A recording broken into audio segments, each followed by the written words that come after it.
Thank you for listening to this week's audio notes on the case for modular automation in modern manufacturing. For more information on how to get a quote today, please visit our website at focusintegration.com.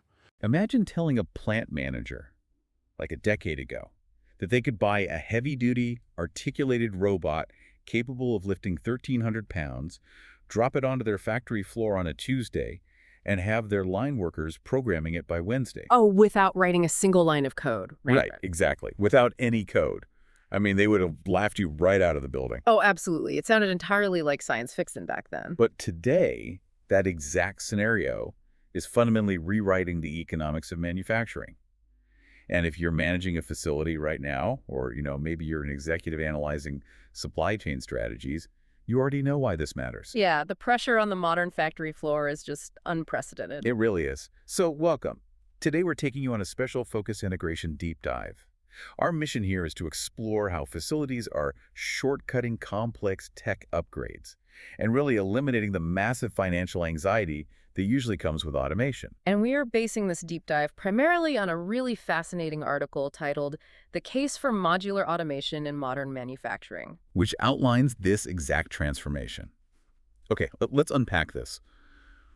What are the specific, localized pressures forcing this immediate shift in how North American manufacturers operate? Well, we're looking at a convergence of three distinct compounding variables. First is just the sheer velocity of customer expectations. Driven mostly by the e-commerce boom, right? Exactly. The e-commerce boom completely changed the game. The standard for delivery has compressed from weeks down to days, and in some sectors, literally hours. Wow. But it's not just raw speed. It's the second variable, which is the hyperfragmentation of product variety. Meaning factories can't just set up a line to run a single SKU of shampoo for 6 months straight anymore. Precisely. They're doing short runs now. They have to switch packaging configurations constantly, bundle different products for seasonal promotions, adjust to retailer-specific displays. So the lines have to be incredibly dynamic. Highly dynamic. And then you hit the third, and honestly the most severe bottleneck, which is the structural labor shortage. The industry simply cannot recruit or retain the headcount required to manually execute that level of high-speed, high-variance physical labor. I really want to focus on that labor aspect for a second because it's essentially an endless, expensive loop for HR. You hire someone, you train them for a demanding physical role on the line, they realize how punishing it actually is, and then... Then go 3 weeks later. Exactly. You never actually reach baseline productivity. It's like trying to change the tires on a moving car. How do you maintain cost competitiveness and safety while increasing output speed? You really can't manually. That's the operational reality. And it explains why automation is no longer viewed as like a theoretical future state or some luxury capital expenditure. It's an immediate necessity. Right. It's immediate strategic triage. If you can't automate the most grueling parts of your process, your facility just cannot physically keep pace with market demand. But wait. Factories have been using robots for decades. I mean, the automotive industry has been highly automated since the 70s. So why are these modern facilities struggling to just, buy a robot and plug it in? Well, because we need to understand the structural difference between traditional custom automation and what the supply chain actually requires today. Historically, deploying automation meant starting from absolute zero. Like reinventing the wheel every single time. Exactly. You'd hire an integration firm to do a massive site audit. Then they'd spend months drafting custom layouts specifically for your unique floor plan. Sounds incredibly slow. It was. Then came the bespoke engineering phase, building everything from the ground up, followed by factory acceptance testing, shipping, and incredibly disruptive on-site installation. It sounds kind of like a hardwired multi-room stereo system in a house. The kind where an electrician comes in, cuts holes in your drywall, solders every wire into the framework of the building, and custom tunes the amplifier. That is a perfect analogy. It sounds fantastic when it's done, but it takes months, costs an absolute fortune, and the second you want to move a speaker to a different room, You have to tear the walls down again. Exactly. It's so financially risky. It's like building a bespoke mansion every time you just need a functional place to live. It is. And financially, that traditional model requires massive CapEx, capital expenditure right up front.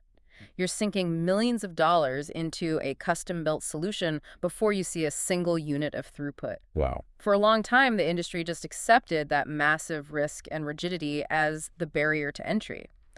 But what's fascinating here is how the philosophy has completely inverted over the last few years toward modular automation. Right, the modular approach. Yep. But I have to push back here for a second because whenever I hear standardized or modular, Hmm? my immediate thought is that, well, you're compromising. Doesn't a one-size-fits-all approach inherently mean it's a one-size-fits-nobody approach? Like, if I'm buying standardized blocks instead of a custom-engineered system, aren't I losing the efficiency that comes from a machine built specifically for my factory's layout? It's a really valid concern, but it misunderstands how modern modularity actually works. You are not buying a generic, rigid box. You're leveraging the 80-20 rule of industrial engineering. Okay, break it down for me. Integrators have realized that 80% of an automation cell, so the safety logic, the power distribution, the base code, the physical framing that is identical across almost all applications. Oh, I see. So they're standardizing the foundation, not the final output. Exactly. They pre-engineer and stress test that 80% core architecture. It becomes a proven, standardized building block. But the remaining 20%, the end-of-arm tooling, specific in-feed heights, software recipes that remains completely customizable to your specific product. So you get the reliability of a standardized product with the specific functionality of a custom build. You do. Going back to that audio analogy, it's the industrial equivalent of like a premium Bluetooth smart speaker. The underlying hardware and networking protocols are identical out of the box, but you can sync it instantly, place it anywhere, and stream whatever specific audio profile you want. Yeah, that's exactly it. And because that core engineering is already done, the timeline compresses drastically. You're no longer waiting 14 to 18 months for a custom build. Which is huge. Huge. We are talking about reducing deployment down to a matter of weeks. Okay, so what does this all mean for the actual workers and facility managers who are on the hook for production metrics? How does this change their daily reality? It shifts their financial strategy from massive CapEx gambles to an incremental OpEx-style mentality. A facility manager does not have to bet their entire annual budget, or frankly their career, on a massive, unproven $5 million custom integration. Right, that removes so much anxiety. Completely. They can adopt an incremental path to automation. They deploy one modular unit to solve a single bottleneck. They prove the ROI on that specific machine in real time, and as the business grows, they simply add more modules. The tech evolves directly alongside the business's growth. That drastically lowers the barrier to entry. I mean, it democratizes the technology entirely. Now, if we are looking for the most obvious place to deploy this, our source article points straight to the end of the line. Yes, end-of-line palletizing. Right, because if labor retention is the biggest bottleneck, the most painful, retention-killing job on any factory floor is end-of-line palletizing. Without question. For those who might not know, palletizing is where all the finished packaged cartons arrive via conveyor, and they have to be stacked onto wooden pallets for shipping. And doing that manually is just a brutal ergonomic nightmare. It really is. Think about the physics of it. You have a human being standing on concrete, catching a 40-pound box, twisting their spine, and placing it onto a pallet. Now ask them to do that every 10 seconds for an 8-hour shift. Yeah, the human musculoskeletal system is simply not engineered to withstand that kind of repetitive torsion. No, not at all. It is a statistical certainty that manual palletizing will result in workplace injuries. And beyond the human cost, which is obviously severe, it also throttles your entire production line. Because if the palletizing team slows down... Exactly. If they slow down at the end of their shift due to fatigue, or if someone calls in sick, the finished product backs up on the conveyors, and then you eventually have to stop your highly efficient upstream manufacturing equipment. And humans naturally lose precision as they fatigue too. A slightly misaligned box at the bottom of a pallet compromises the structural integrity of the entire load. Which means you have pallets collapsing in the back of a semi-truck during transit. Exactly. It's a cascading failure. Which brings us to the ultimate real-world application of modular automation solving this exact crisis. We have to talk about the Focus Integration Cube palletizing system. Yes. This specific system really is the thesis of the article brought to life. It represents what the industry calls low-risk automation. And it's designed and assembled in Detroit, which is, deeply rooted in manufacturing heritage. But the claim that really caught my eye in the research is the deployment speed. It's pretty unbelievable. It is. Because it's a modular turnkey cell, they state that it can arrive at a facility, be physically slotted into the existing conveyor lines without massive disruption, and be fully operational in a single day. Oh, and with the staff entirely trained. in one day. One day.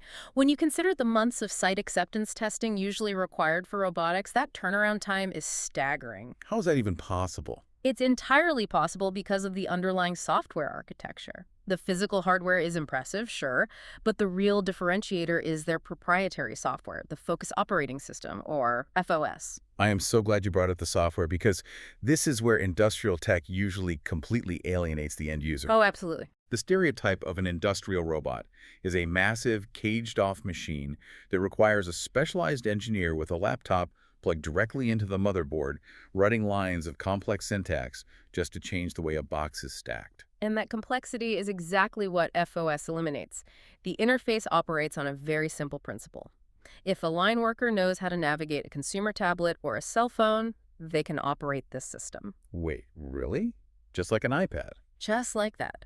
The human-machine interface, the HMI, is a touchscreen right on the machine that relies entirely on visual mapping rather than coding syntax. Setup requires absolutely no code right from the HMI. Walk us through that mechanism. How exactly does a line worker program a sophisticated robotic arm without writing a single line of code? It relies on visual abstraction. The worker looks at the tablet and sees a top-down digital twin of their empty pallet. They select the dimensions of the box they are running that day, and they physically drag and drop the digital boxes onto the screen to create the stacking pattern they want. Oh, wow. So they just draw it, basically. Exactly. And the interface then automatically handles all the complex underlying mathematics. So the worker visually designs the outcome, and FOS translates that intent into the machine code.